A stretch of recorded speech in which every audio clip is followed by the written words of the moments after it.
अस्सलाम वालेकुम, कैसे हैं आप सब। तो आज हम बात करेंगे एक्सरसाइज 8B के क्वेश्चन नंबर 11 की। मेरे पास ये बुक 1 है जिसको D1 भी बोलते हैं और उसका ये चैप्टर नंबर 8 बनता है जिसका नाम परसेंटेज है। तो स्टार्ट करते हैं क्वेश्चन नंबर 11। हम इसकी स्टेटमेंट रीड करते हैं जो हम करने जा रहे हैं। तो लिखा हुआ है in 2011 our train carried 8% more passengers than in 2010। तो एक ट्रेन में 2011 में 8% पैसेंजर्स ज़्यादा हैं 2010 के लिहाज से, यानी एक ट्रेन में 8% लोगों ने ज़्यादा सफ़र किया है, उसमें ज़्यादा पैसेंजर्स आए हैं अगर हम उसको कंपेयर करें उसके लास्ट ईयर 2010 के लिहाज से। अब यहाँ तक अब आपको एक बात याद होनी चाहिए कि 2010 में कितने पैसेंजर्स थे हमें ये नहीं पता, बस ये पता है कि 2011 में 8% पैसेंजर्स ज़्यादा थे जो ट्रेन लेके गई है या ट्रेन ने कैरी की हैं। ये अभी तक हमें इन्फॉर्मेशन पता चल पाई है। फिर आगे नेक्स्ट ईयर आ गया, 2011 से नेक्स्ट ईयर आ गया 2012। It carried 8% more passengers than in 2011। तो वो कह रहे हैं 2012 में, यानी उसके बिल्कुल अगले साल में 8% या 8% मोर पैसेंजर्स देन इन 2011, वो फिर दोबारा 8% ज़्यादा पैसेंजर्स कैरी कर रही है ट्रेन। यानी अब टोटल एक तरह के 16% हो चुके हैं। यानी सबसे पहले जो आपको डाटा गिवन था उसमें ये बताया गया कि 2010 के लिहाज से 8% पैसेंजर्स ज़्यादा हैं, और फिर अगला साल आया 2012 और उसमें बताया जा रहा है उसमें फिर से 8% पैसेंजर्स ज़्यादा हैं उसके पिछले साल यानी 2011 के लिहाज से। तो इन 2 सालों में पहले साल भी 8% इंक्रीज़ हुआ है, दूसरे साल भी 8% इंक्रीज़ हुआ है। अब आगे क्या वो पूछ रहे हैं, वो कह रहे हैं find the percentage increase in the number of train passengers from 2010 to 12। तो वो कह रहे हैं आप हमें बताएं कि जो परसेंटेज इंक्रीज़ हुआ है, ये जो परसेंटेज बन रही है इंक्रीज़ हो रही है पैसेंजर्स की, कब से 2010 से लेकर 2012 तक वो कितनी है, उसको आपने परसेंटेज इंक्रीज़ निकाल के बताना है। परसेंटेज इंक्रीज़ का भी एक फार्मूला होता है निकालने का कि किसी चीज़ में कितना चेंज आया इन टर्म्स ऑफ परसेंटेज, वो हमने फाइंड आउट करके बतानी है। अब यहाँ पे बहुत चीज़ें नोटिस करने वाली हैं। एक तो यहाँ पे डाटा बहुत लिमिटेड है, आप लोग देख सकते हैं, आपको बस ये पता है कि हर साल 8% पैसेंजर्स बढ़ रहे हैं। आपको ये नहीं पता कि जो एक्चुअल फिगर थी 2010 जिसके बाद से ये सब कुछ होना शुरू हुआ है, 8% बढ़ना शुरू हुआ है, उसमें पैसेंजर्स कितने थे। एक तो ये भी आपको नहीं पता। दूसरा प्रॉब्लम यहाँ पे ये बनेगा आपके लिए कि आपको अगर 2011 से 12 का चेंज निकालना होता तो काफ़ी ईजी होता, क्योंकि वो दोनों चेंज यहाँ पे गिवन थे। लेकिन 2010 से निकालना है, यानी उस ईयर से निकालना है जब आपको टोटल पैसेंजर्स की वैल्यू नहीं पता। तो इस तरह के क्वेश्चन को किस तरह डील करते हैं, किस तरह टैकल करते हैं, यही हम देखने जा रहे हैं। उम्मीद करता हूँ आपको समझ आ गया होगा। हमने जस्ट परसेंटेज इंक्रीज़ बताना है, जो पैसेंजर्स में जो बेसिकली परसेंटेज इंक्रीज़ हुआ है, जो इजाफा हुआ है 2010 से लेकर 2012 तक। तो आइए इसको स्टार्ट करते हैं। तो मुझे 2010 के पैसेंजर्स के बारे में नहीं पता, तो मैं उसको खुद से यहाँ पे लेट कर लेता हूँ। मैं कह लेता हूँ let the total number of passengers in 2010 dx। मैंने खुद से लेट कर लिया कि जो 2010 में पैसेंजर्स हैं ना, उनकी क्वांटिटी, उनकी तादाद वो x है। अब मुझे ये पता चला है क्वेश्चन से कि 2011 के अंदर इस पैसेंजर्स की वैल्यू में 8% का चेंज आया है, यानी उसमें 8% मज़ीद ऐड हो गए हैं, 8% मज़ीद बढ़ गए हैं। अब यहाँ पे अगर मैं इसका x का 8% इसमें ऐड करूँ तो इसका मतलब वही होगा कि इस क्वांटिटी में 8% का ऐड हुआ है, 8% इजाफा हुआ है। लेकिन हमें ज़ाहिर बात है फ़ाइनल वैल्यूज़ नहीं गिवन है, इसमें डाटा इस तरह का है कि आप इसको किसी और चीज़ के इक्वल नहीं रख पाते। तो इस तरह के क्वेश्चंस को हम इस तरह ट्रीट कर लेते हैं कि हम मान लेते हैं जो टोटल वैल्यू x है ये एक तरह की 100% वैल्यू है, यानी 100% वैल्यू थी 2010 में, और 2011 के अंदर जो पैसेंजर्स थे उसकी 100% वैल्यू थी, और 2011 में उसमें 8% का इंक्रीमेंट हो गया, यानी वो जो तादाद थी वो उसमें बढ़ गए 8%। तो आप लोग जानते हैं 100% प्लस 8% बेसिकली की बात हो जाएगी 108%। तो मैंने ये होती है क्वांटिटी, और हर क्वांटिटी की परसेंटेज होती है। मतलब क्वांटिटी जस्ट एक नंबर होता है जो आपको एग्जैक्ट वैल्यू बता रही होती है, परसेंटेज आपको इन टर्म्स ऑफ परसेंटेज चीज़ बता रही होती है।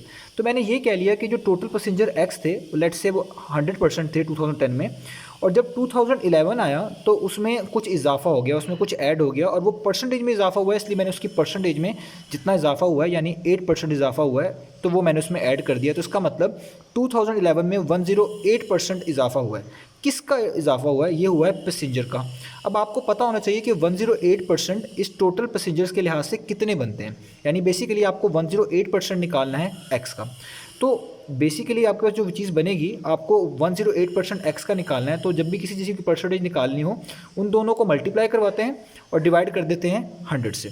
तो मैं भी यही करूँगा, 108% को मल्टीप्लाई करवा दूंगा एक्स से। तो यहाँ पे परसेंटेज पहले लिखा हुआ है, तो इसका मतलब वही बनेगा कि 108 को एक्स से मल्टीप्लाई करेंगे तो ये हो जाएगा 108x, और परसेंटेज का मतलब होता है इसको डिवाइड कर दें 100 से। तो आप देखें आपके पास आ गया 108x डिवाइडेड बाई 100। आप 108 को डिवाइड कर लें 100 से, तो आपको पॉइंट्स में आंसर मिल जाएगा। 108 को 100 पे डिवाइड करने के बाद वो बनेगा 1.08 और साथ आ जाएगा x। क्योंकि ये तो परसेंटेज की वैल्यू थी, हमें एग्जैक्ट वैल्यू चाहिए थी कि 2011 में 108% का मतलब कितना बनता है कि वो उतने पैसेंजर्स ऐड हुए हैं। तो वो निकालने के लिए मुझे 108% को x से मल्टीप्लाई करवाना पड़ा, तो मेरे पास ये वैल्यू आ गई। अब इसी तरीके से मुझे 2012 की बात करनी है, तो मैं करूँगा इन 2012।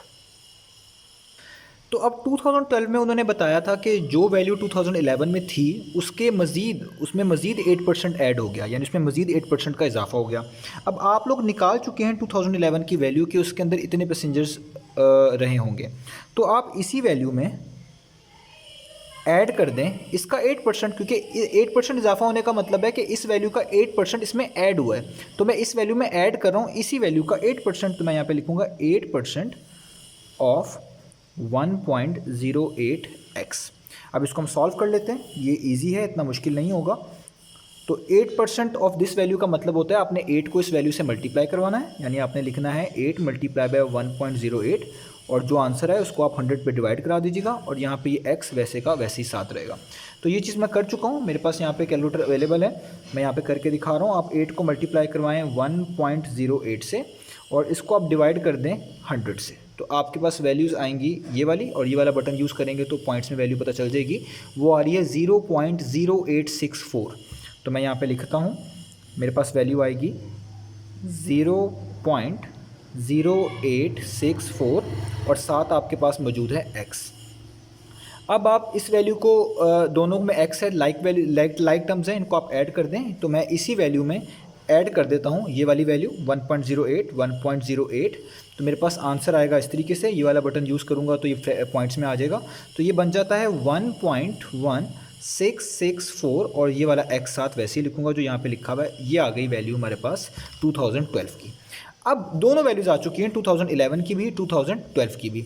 अब जस्ट हमने परसेंटेज इंक्रीज़ बताना है, तो परसेंटेज इंक्रीज़ क्या होगा, उसका फॉर्मूला होता है चेंज, यानी जो इनमें फ़र्क आया है वो, डिवाइडेड बाय ओरिजिनल वैल्यू, जिसके लिहाज से चेंज आना शुरू हुआ है, या जो ओरिजिनल वैल्यू थी वो यहाँ पे आप लिखते हैं, और इसको आप मल्टीप्लाई करवा देते हैं एक तरह का 100 से। ठीक है, इसको आप मल्टीप्लाई करा देते हैं 100 से। अब आपने जिस वैल्यूज़ लिखनी है यहाँ पे, तो आप देखिए चेंज का क्या मतलब होता है। चेंज का मतलब होता है फाइनल वैल्यू कितनी है और इनिशियल वैल्यू कितनी थी। 2012 पे बात खत्म हुई है, तो फाइनल वैल्यू तो इतनी थी पैसेंजर की, इतनी बनती है वो, और जो इनिशियल वैल्यू थी जहाँ से स्टार्ट हुए थे वो थी ये। 2010 से स्टार्ट हुए हैं इंक्रीमेंट, यानी जब वैल्यू x थी और वहाँ से 8% बढ़ा, फिर आगे 8% बढ़ा, तो यहाँ तक पहुँचे। तो फाइनल वैल्यू है ये, आप इसको लिखेंगे। पहले चेंज निकाल रहा हूँ मैं यहाँ पे, और उसमें से माइनस कर देते हैं इनिशियल वैल्यू। इनिशियल वैल्यू थी जहाँ से चीज़ स्टार्ट हुई, यानी x। तो यहाँ पे आप लिखेंगे x divided by original value, वही होती है जिसको इनिशियल वैल्यू एक तरह का बोल रहे हैं हम यहाँ पे। तो ओरिजिनल वैल्यू यही थी, यहाँ से सब काम स्टार्ट हुआ, ये ओरिजिनल वैल्यू थी, और बाकी सारी चीज़ वही चेंज हुई। तो ओरिजिनल वैल्यू को यहाँ पे मैं लिखूँगा x, और इसको मल्टीप्लाई कर दूंगा मैं 100 से। अब आपने 1.1664 में से x माइनस करना है। x का मतलब है एक तरह का 1x, यानी 1 माइनस करना है, लाइक टर्म्स है। तो मैं इसमें से 1 माइनस कर देता हूँ, तो मेरे पास आंसर आएगा ये 104 डिवाइडेड बाई 625। ये वाला बटन प्रेस करूँगा तो डेसिमल में आ जाएगा।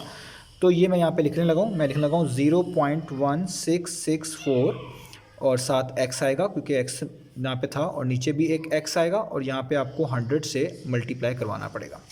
अब अगर आप नोटिस करें इस चीज़ को कि ये आगे किस तरीके से हमने करनी है, तो यहाँ पे ये x इस x से कैंसिल आउट हो जाएगा। तो जस्ट आपने इस वाली वैल्यू को 0.1664 को 100 से मल्टीप्लाई करवा देना है।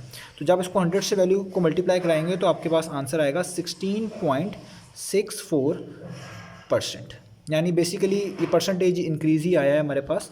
तो मेरे पास जो परसेंटेज इंक्रीज़ आया है 2010 से लेके 2012 तक, वो कितना बनता है, वो बनता है 16.64, और यही हमने फाइंड आउट करके दिखाना है।